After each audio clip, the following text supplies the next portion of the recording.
Bahin ining Adbyento kabahin sa liturhikanhon nga kalendaryo. Ang Adbyento mao ang timailhan magsaysay sa bagong tuig sa simbahan.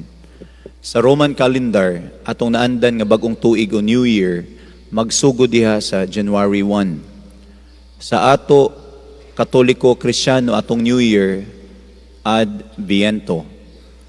Kung makabantay mo sa pare, ga-purple o ga-violet na siya. Kung makabantay mo sa pattern ni atong mga adlaw, nagsaulog kita sa Kristong Hari. Siya'y mutapos sa, giingon pa nato, 34th Sunday, 34 nga Domingo, Human Adbyento, Pasko, Holy Family, Three Kings, San Juan, mga labsikan ang tricycle o sakyanan, balik na puta sa ordinaryong panahon, mangandam na puta sa Kwaresma, 40, highlight na puta sa dakong piyesta, katawan at tugon ni Kristo, balaang Ascension, katawan at tugon ni Kristo, Trinidad, balik na puta sa ordinaryong panahon, adto na puta sa Adbyento. Wala lang nakugi-appeal ang mga piyesta, mga Marian feasts or solemnities. Paikot-ikot na siya. Cycle A, B, C. Karon na nata sa cycle A. Kung may yung tag-Adbyento, gikan sa Latin, Adventus, but pasabot, nga nay mo abot, o nay maghulat. Ang moabot si Kristo. Ang iyang pag-abot, tulo. Inadlaw-adlaw nga pag-abot, God is with us, Emmanuel. Ang ikaduha nga pag-abot, kining tinuig nga pag-abot, sa mga ang Adbyento Pasko, tinuig mahitabo. Sama karon. Ikatulo, kining giingon nga parousia, kining ikaduhang pag-abot ni Jesus nga wala ta kahibalo kanusa. Daily coming or existential coming, yearly or annual coming. The third one is the second or final coming. That is the primary implication or rationalization if we talk about Advent. The other expected aspect if we talk about Advent, according to its etymology or root definition, kung nay mo abot na apoy mangandam o maghulat. Okay. Kaya naghisgot man tag pagpangandam. Usas sa makatabang sa atong pagpangandam diha sa makinaadmanon mamugnaon nga pamaagi, kining liturgical rite and decoration nga ginapahitabo sa ato diha sa tinuig. Kung tanaw nato ang Advent, dili ni Advent wreath, okay? Kung kabantay mo ang stand,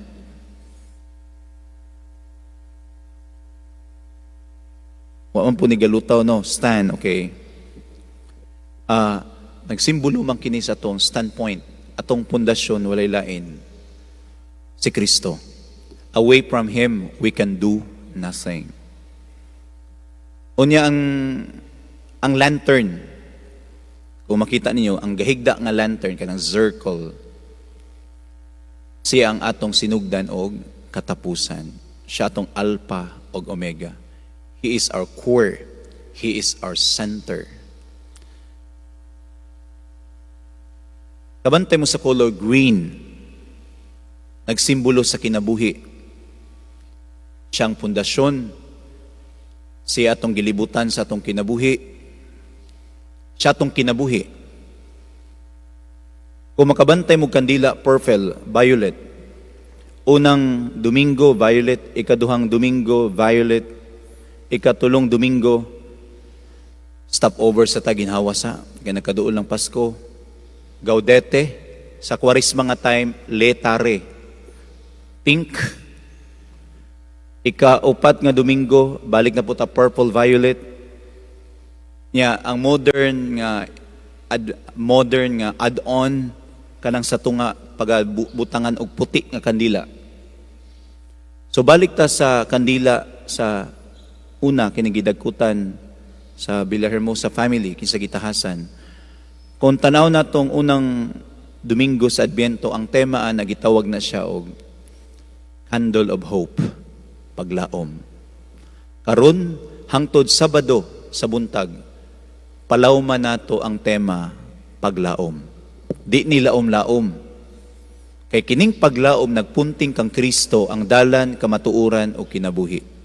Atong pundasyon gilibutan sa atong kinabuhi, atong kinabuhi.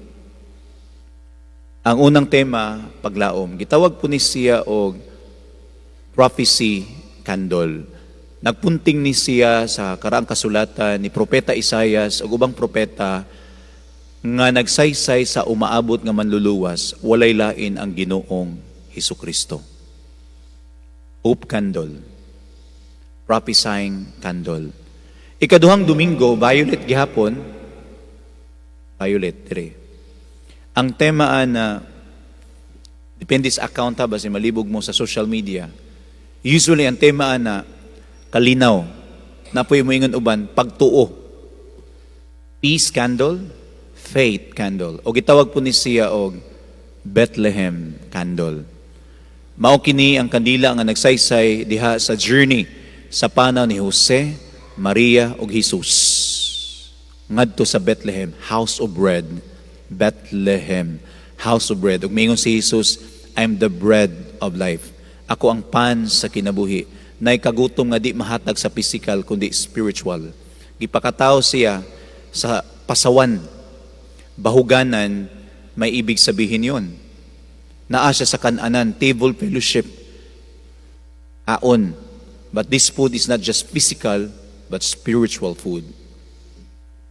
So here, candle of peace or candle of faith or gitawag po siya Bethlehem candle. Ang ikatulo, ginhawa sa ta. Relax sa. Break sa. Padayon ta. Pink. Gitawag po siya candle of joy. Alipay. Joy. Gitawag po na siya og kining shepherd's candle. Di ka malipay anang anay magbalantay. Ang ikaapat nga Domingo, ang tema, violet na pod. Naghisgot siya og love, candle of love, gugma. Gitawag po na siya angel's candle. Yang but pasabot angelicum angel is messenger. Dili ni messenger sa social media ha. Messenger of God who is love. Unya, sa dagan sa panahon, sa updating, sa liturhikanong panahon, gidugang diha, putik nga kandila sa 24 midnight. Gitawag na siya o Christ candle or candle of light. Amen. Ining mga tema kada Domingo, paglaom, kalina o pagtuo, kalipay, gugma, kahayag. Mao ni magtukmod, magpalaw, magtabang kanato sa pagpuyo sa spirito sa Adbyento, pagpangandam, paghulat, aktibong pagpangandam o paghulat sa umaabot nga Kristo inadlaw-adlaw, tinuig o ikaduhang pagbalik.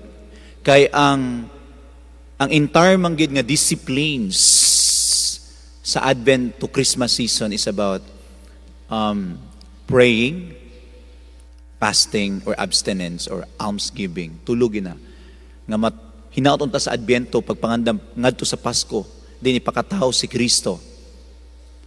Ang unang gesture sa synodality, duyog panaw, in terms of account, of course, creation, salvation, and sanctification. In terms of account, recorded in time, ang unang synodality, nahitabo diha, aside of creation and sanctification, ang sentro sa incarnation, sa pagpakatao ni Jesus, dako pero nagpakagamay, nahimong Santo Niño, Bambeno Jesus, nahimong bata para dili katahaan, para tanan makakugos, para tanan makaduol. Diha sa atong pagampo, pagpuasa ug buhat sa gugma, kita pagatabangan, pagagiyahan, paglaom, kalinaw, pagtuo, kalipay, gugma, kahayag. Amen. Tagaan itong masigarong palakpakan ang Ginoong Jesucristo. Agig pagtapos, dayon na ito ni palawman ning tungod kay moabot si Kristo. Dili na nato ni bag-o mga kulturang Pilipino na gitawag nga paghulat o pagpangandam. Di ba mga Pilipino, base sa pagtuon, nabaniog kita nga may tamo atiman og mga bisita. Bisag sa tong duyog panaw palang gali, ang uban kapilya, muihaw magigbaboy og baka.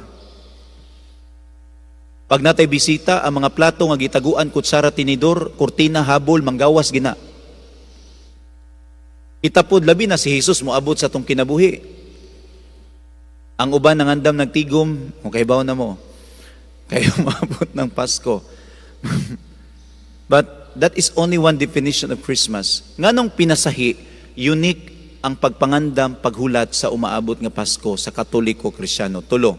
Una, our waiting is active waiting.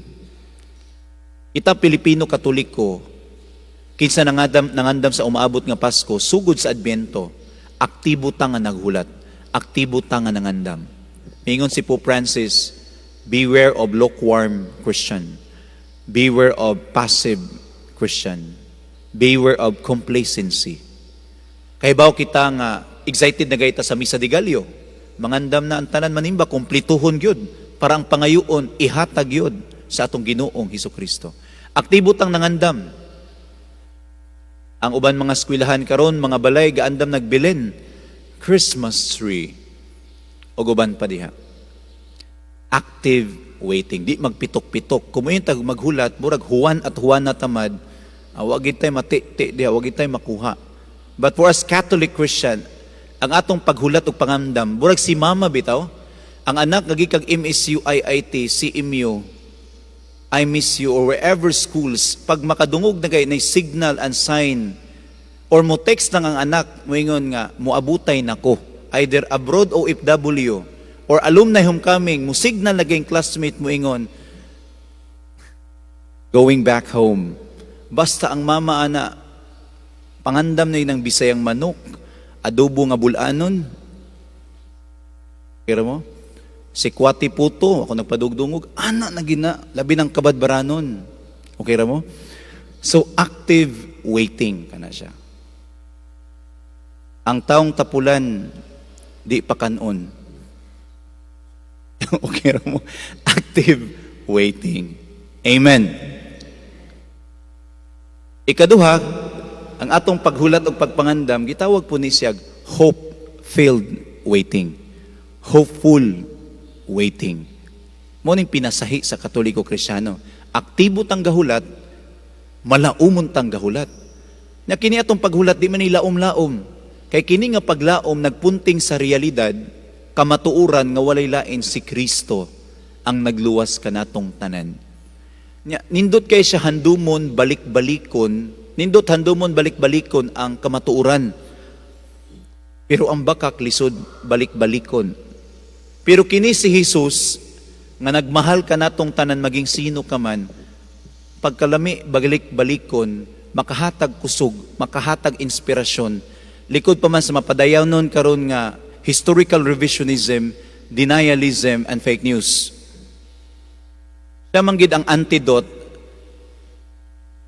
sa darkness, sa pain, sa frustration, sa mga problema nga atong giatubang karon. We need more hope, so that we continue to move forward. Amen. Okay. Ang ikatulo, katapusan, ang pinasahi sa Katoliko Kristiyano sa itong pagpangandam sa Pasko, sugod sa Adbyento, aside nga aktibong naghulat o nangandam, malaumon nga naghulat o nangandam, ikatulo, malipayon nga paghulat o pagpangandam. Kini nga kalipay, di ni mahatag sa kalibutan, di mahatag sa wealth, pride, pleasure, and honor. Matingamo na yung mga parokyano diri kitang tanan, naman tayo gidala-dala nga problema, physical, emotional, spiritual. Makakita tag mga biyato-biyata, likod pa man nga na maintenance, uric, diabetic ang uban, Sa puto naging uban. Pero matingata, madasig ta mga batanon kay makakita ta sa tong lulog-lula. Ginikanan bisad lisod ang kalibutan, kantigo mo pahiyom sa tanan. Mangutana ta, asa man kagikag kusog, sister, brother, magpunay tagsimba, tungod kay atong kalipay, dili superficial, dili passing. Atong kalipay, nagpunting sa presensya ni Kristo, inadlaw-adlaw, tinuig, ug sa ikaduhang pagbalik. Kaya ba mo sa kalipay nga espirituhanon o kalibutanon? Ang kalibutanon mangyod, kung malipay ta, mulabay ra gina. Pero ang kalipay ni Kristo, for better, for worst, dali man kag nay presensya niya, kumpiyansa ka, confident ka, malaumon ka, aktibo ka, puno ka sa paglaom, kalinaw, pagtuo, kalipay, gugma, kahayag, kay lagi ang imong kalipay, gikan man ni Kristo. Mingon si Kristo, come follow me. Wala man ingon si Jesus nga kumusunod ta niya, wala na'y problema, wala na'y utang, wala na'y marites, o mapriso ka. Wala man ingon si Jesus ni ana. Mingon man si Jesus, nga kumusunod ka nako, di tagyug ka biyaan. For better, for worse, na kay sala or wala, nag-uul ka or wala, midaog ka or wala, whatsoever, God is with us. And that makes us cool, and that makes us happy or joyful. Tanawan ng bata nga gamay, sa dihang awayon siya, ibuli siya, muhilak ang bata, mutugan sa ginikanan, usahay makadungog ta, sige, yai ko ninyo, awaya ko ninyo. Nabitaw si lulog lula, nabitaw si mama o si papa. One time, nagtudlo pa ko sa FSUU. This is the end part. Nangutana ko sa akong estudyante sa elementary. Ayun ko nga, how's your exam? Musta may mong pasulit? Okay. Lagi, brother, nakakuha naman ko, brother, og out of 50, kuha naman kong mga 26 or 27. Pero okay ra, brother. Sige lang, mamawi ra ko next time. Importante, love ko ni mama magpapa. Na next day, mutana na po ko, how are you? Okay, brother, wala may problema. Bor po ito kurik nga bata. Yan siya nga, how's your exam? How's your mama and papa responded to the result of your exam? Ano, brother, they told me that they love me more than anything else.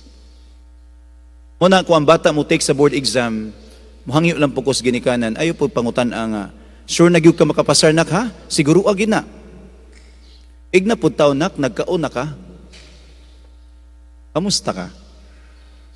Kaya kung si Jesus, mga musta nato, di man siya mo ingon, sura nang malangit ka. Ay pastila ni mo, dili man ni ana si Jesus. Munang di ta ma-pressure sa atong pagpangandam, sa atong paghulat. Aktibo, malaumon, malipayon.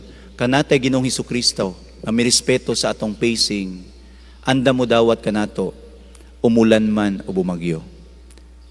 Amen? Paliog manindog, nagato ako sa Dios Amahan, makagawam sa tanan.